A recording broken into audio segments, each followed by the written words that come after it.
All right, in this video we are going to expand on the other video where I talked about 529s, 401ks, 401k where you have a match versus the private pension. Because what I want to do here is I want to go through the mechanics of how the private pension works, okay? Because there's a practical issue with why I think the private pension is at best a push, but actually superior to the 529 and the 401k when you are getting a match. If it's just a regular IRA or you're not getting a match in a 401k, I said in the other video, by far the private pension is superior, and you saw that math. Now look, on a 529, pay for college, the money coming out is tax-free, so you get a check mark there. Pretty liberal on the contributions. You can really sock money away, check mark there. On the 401k, if you're getting a match,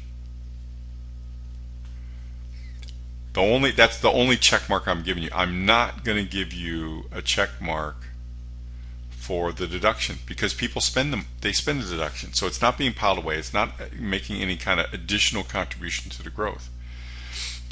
And here's the reason why.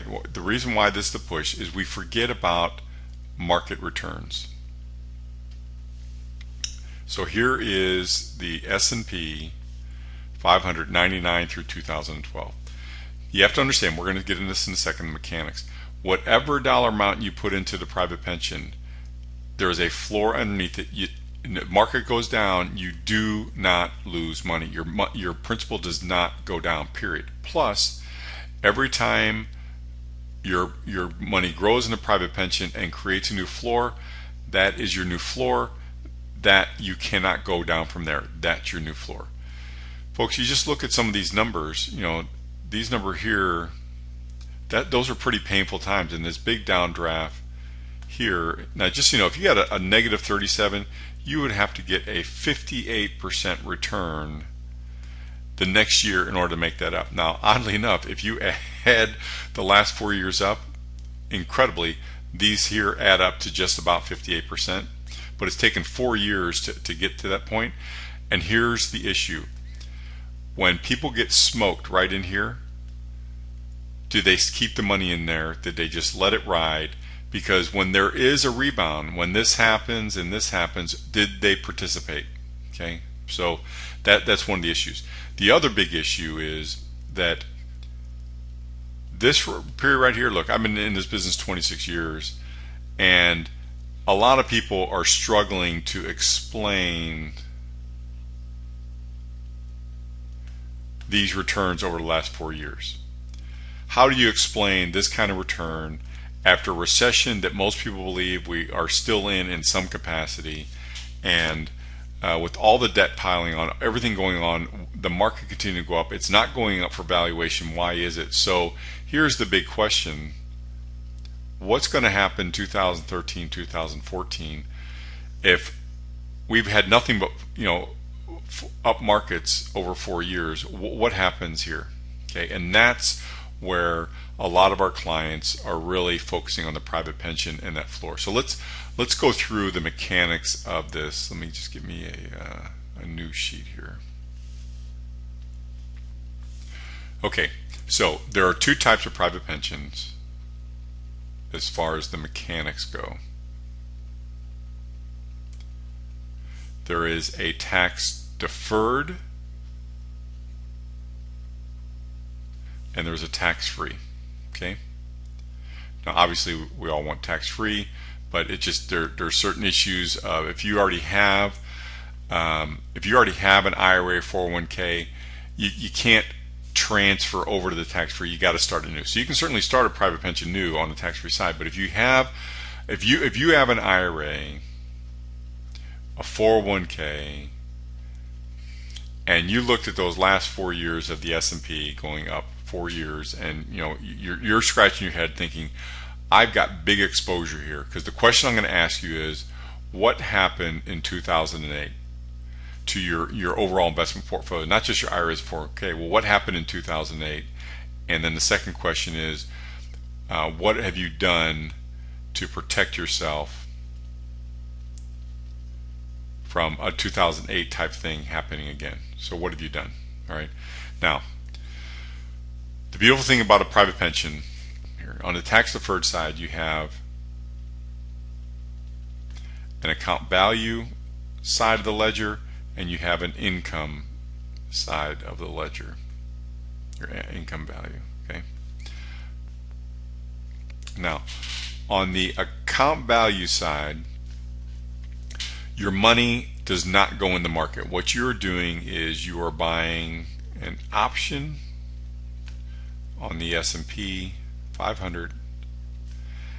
So that means if the market goes up, you participate.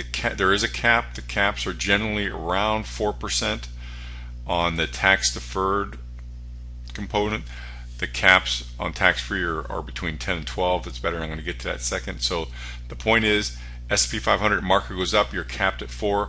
But if the market goes down, you do not go down with it. You always have a floor. Whatever you put in is guaranteed. It cannot go down. So visually, it looks like this, right? So let's just go through an S&P thing here, right? First year, S&P goes up 6. Do you get 6? No, you get 4. Okay. It's because we know there's a cap. So 4, so that's your new floor. So you put your money in here, that's your floor. Now your new floor is here. The next year, the market goes up 2. Well, you get all 2. Okay, so now that's your new floor. Then the market goes down, and it goes down 12. What happens to your money? Nothing. It goes sideways. It goes sideways. You cannot go down. If the market comes up the next year, after it's down 12, let's say it goes up 4. Okay. Well, a normal investment, this is your starting point. But with here, your 4 starts from here. You go up 4. And that's your new floor. If the market goes down, you get a big whopper. It goes down 25. You don't go down because you're floored here. The next year, let's say the market goes up 10. Do you get all 10? No, you get 4. But you get 4 from this point. Remember, it went sideways. You get 4 from that point. Okay? And then that's your new floor. See how that works? So that's the mechanics of how the private pension works, where you have a floor underneath and you have here. Now on the income side, your income is growing anywhere between 8 and 10% for income purposes, and it just does this because it's a simple rate of return and it's growing, and this is for taking future income. So that's the tax deferred side of a private pension. The tax-free works exactly the same way, except you're not capped at 4. Your caps are between 10 and 12% on the account value side. So again, you have the account value side, and your caps are between 10 and 12. And then on the income value side, you don't worry about the 8 to 10% because your money's growing here, and it just transfers whenever you're ready to take money. This is where the money comes out tax-free. No issue with taking it before 59.5. No issue with RMDs.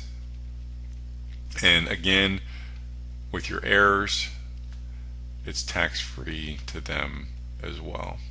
Okay, so just to reiterate, the private pension, you can do it in tandem with your 401k. We have a lot of clients that, you know what, they like getting the match, they like getting the free money from their employer, so they do that, and then they stop after that. They stop whatever they're putting in with their salary, and they start funding the private pension on the tax-free side. If somebody already has an IRA or a 401k and they're looking to put a floor because they had pain in 2008, they're looking to protect it now in 2013-14, we help them do that. We take the private pension and we create this and put a floor and help it grow incrementally that way. Okay, so there you have it with how the mechanics of how the private pension works. Okay, thanks.